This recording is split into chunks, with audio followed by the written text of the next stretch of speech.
Okay, ito pong muli ang inyong Pinoy Firearms Instructor at welcome po dito sa ating YouTube channel. At bago ako bumati at magpasalamat ay gusto ko lang munang basahin ang katanungan ni Ray Bert Bar. Okay, ang sabi ni Ray Bert Bar ay, Dol, paano malaman na original ang magazine ng 45 pistol? Okay, gagawin ko ng in general, hindi lang naman na 45 caliber ang mga magazine. Paano natin malaman ang mga original na magazine? Okay, dahil isa rin ako sa gumagawa ng mga magazine. Pagka wala talagang mabili, ay gumagawa ko. So yan, at bago yan ay gusto ko lang muna kayong pasalamatan dahil ngayon lang dumami ang subscribers natin sa ating mula na ako nag-YouTube. Within 28 days ay ang napadagdag sa ating mga subscribers ay 1,000, 1K. So maraming salamat sa pag-share ng ating mga videos at medyo lumalakas yung ating YouTube channel. Yan ay utang ko lahat sa inyo. At katunayan na nagugustuhan ninyo ating mga content. At maraming salamat sa inyong pagtatanong dahil yung mga content na yan ay galing din sa inyo sa pagsagot ko sa inyong mga sagot. Ibig sabihin ay nagugustuhan ninyo yung aking mga kasagutan. Bagaman hindi ko sinasabi na perfecto, tao lang tayo, minsan nagkakamali at saka mahirap din na mag-analyze ng isang baril na hindi mo naman hawak. Okay, at pasasalamatan ko lang yung ating mga silent viewers na hindi nag-i-skip ng ads dahil tayo ay isang charity vlogger. Yung ating YouTube channel, ginawa ko hindi para pansarili ko. Ginawa ko yan dahil ako ay may mga tinutulungan na mga estudyante na mga anak na single parent. Kaya ang kinikita niyan ay para sa kanila. At maraming salamat do sa mga nagpadala dito sa ating GCash number. Ayan yung GCash number natin na nakatulong sa pagbigay ng mga pambaon ng ating mga beneficiaries. At maraming salamat din do sa mga nagpalipad na nagpadala naman sa ating mga premier videos. Isa na dyan si Noli Peace America. Okay, yung pinadala mo ay inihanda na natin sa ngayong pasukan. Sa pambili naman ng mga school supplies, medyo malaki-laki yan. At maraming salamat sa inyo.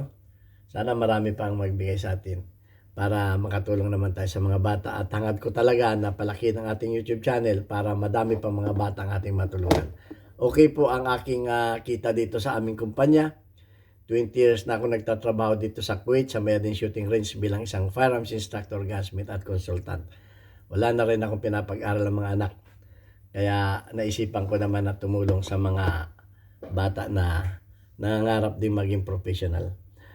Okay, yan at palaala lamang sa ating mga OFW.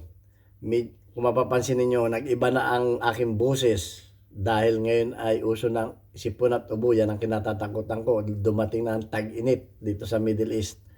Kung sa mampanig kayo ng mundo, mag-ingat po tayo. Ingatan ang ating mga kalusugan at lalo tigit sa ating pagtatrabaho na huwag tayong maaksidente. Okay, so puntahan na natin yung katanungan ngayon. Paano ba malalaman ang paano ba malalaman ang original na magazine? Katanungan ni Raybert Bar. Okay? So, unang-una, kung kayo bibili ng magazine ay ina-advise ko na sa gun store na kayo bumili. Doon nakakasigurado kayo 100%. Dahil ang mga ano ay nakasilyado pa yan. Oh. May mga label pa yan. Ito, wala na itong plastic eh. May mga nakaganito pa yan. At talagang nakalagay dito kung ano ang brand. Oh, made in USA, mga ganyan-ganyan. May ano pa yan, may barcode pa. So, nakakasigurado kayo dahil may mga barcode pa yan, nakasilyado pa yan. At may mga label pa yan. So, nakalagay pa din yung price niyan. So, may mga may mga nag-aalinlangan, pero pagka sa mga kilalang gun store kayo bumili ay sigurado. Pero ang tinatanong naman, paano naman yung mga meron ng mga lumang magazine? Yan, yan naman. Yung akin advice ko lang yun. At paano naman kung may nagbibinta sa inyo ng mga second hand?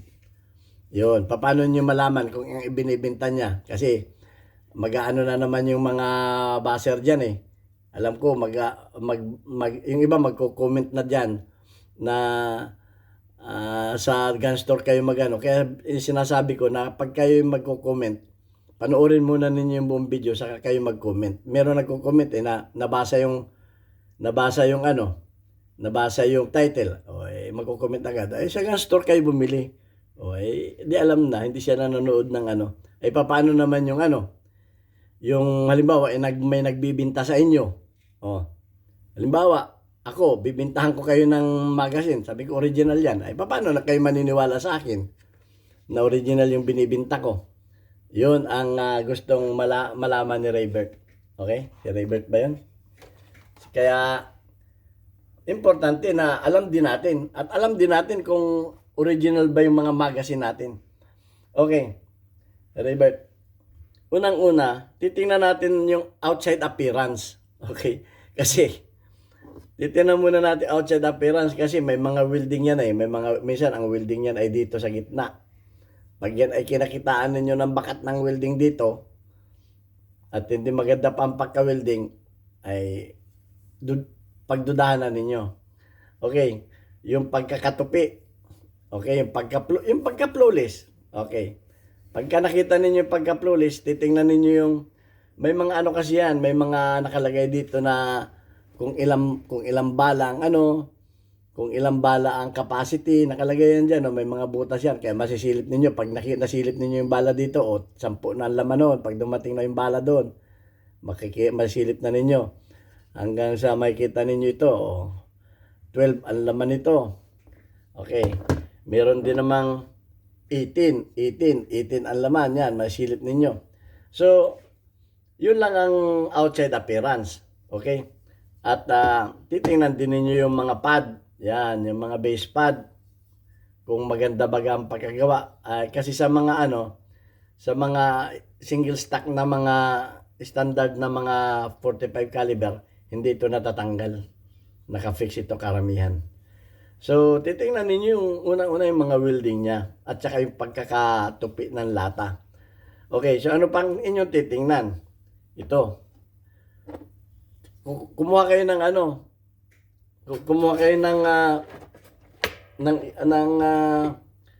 isang screwdriver, subukan ninyo dito sa bandang dulo, ibaba ninyo ganyan.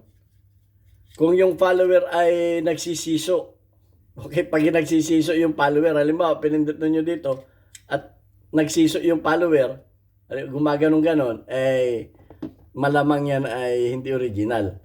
Tingnan din ninyo sa kabilang dulo. Huwag sa gitna, sa kabilang dulo din. Ganonin din ninyo. At kung makikita ninyo na yung pinakang follower ay gumaganon, ay hindi maganda yan. Pag yan ay puno ng bala, ay nag-iiba na ang direksyon ng Yan yung isang content ko. So, yun. Ang isa pa. At ang isa pa ninyo titingnan, ito. Yung pagkakatupi na ito, kung maganda ba yung pagkakatupi, wala ba yung palo-palo o maganda pa. At ito pa, last. Ito pa, bago subukan ninyong i-press yung lata. Yung lata i-press ninyo. Pag yan ay parang humihinga, ayan ay local yan. Ano ibig sabihin local yan? Ay mga yero-yero na pinulot sa, baka yero yan ng dingding ng mga sasakyan. Okay? Gaganunin ninyo, i-press ninyo ng madigin, dalawang kamay. Pag yung lata niyan ay napipress, kumbaga humihinga na ganun, ay kasi ang mga original na mga lata, may pagka-asiro yan. Meron pagka-asiro. Lalo na yung dito sa may puno, ay dito sa may dulo dito. Yan. Pag yan ay malambot. Excuse me. Yan ay yun ang isang palatandaan. Dapat hindi kayang pigain o hindi nagbabago. Ganun. Huwag naman ninyong papupukin. Pisin lang ninyong ganyan. Okay, kita ninyo kahit ito maliit na magazine hindi mapisa. Kaya yung iba niyan, may mga ano dito, tawag nito. May mga linya dito pampatigas yan. Pampatigas. So yan ang isa sa palatandaan. At talagang kung gusto pa ninyong malaman, yung mga 1911 kasi dito nabubuksan yan Dito, para makita. Tingnan na ninyo yung spring. Buksan na ninyo yung spring. Kung mabubuksan ninyo, kung papayag sa inyo pabuksan yung spring makikita ninyo yung spring yan kung maganda ang kasi siyempre pag kaya ay local ako maganda akong gumawa ng spring, hindi ninyo mahalata. Yan. Tingnan na ninyo yung spring. Yan. Pagka ang spring yan ay napakaganda ng pagkagawa. Yan maganda. Pero pag ang spring yan ito ay medyo malapit, hindi pare-pareho ang distansya niyan, ay pagdudahan na ninyo. Okay? Yan, ganyan. Pagdudahan na ninyo. Tingnan ninyo yung spring. Kung baka naman yung spring niyan ay pag hinila hindi na bumabalik. Okay? So, at saka maganda talagang pagkagawa ng spring. Okay, pag akong gumawa ng spring, hindi nyo mahalata na na hindi original. Okay, so yan ang isa pa na yun ang last na yung spring bubuksan ninyo. So yun lang ang masasabi ko. At kung meron pa kayong nalalaman na isang dahilan ay na isang pagkakakilanlan, ay sabihin din ninyo. Okay? At ang last ay pag isinalpak ninyo sa original na pag sinalpak ninyo sa original na baril, pag sinalpak ninyo sa original ay maganda. Testingin din ninyong iputok. Yan. Yun ang last. Testingin din ninyong iputok. Kahit pa halimbawa, wala kayong makitang wala kayong nakita na ninyo na talagang kumbinsido kayo na original, ay testingin pa rin ninyo. O dali ninyo sa firing range at iputok ninyo. Okay? Kung hindi man ninyo iputok, kahit yung punta kayo sa safety area, punuin ninyo ng bala. Punuin ninyo ng bala. Tapos pag napuno na ninyo ng bala, tingnan ninyo kung maganda ang kung yung bala niya ay maganda ang tindig dito. Hindi nakatungo, hindi nakatingala, hindi nakatuwad. Yung maganda pag punong-puno ng bala. Yung pang isa.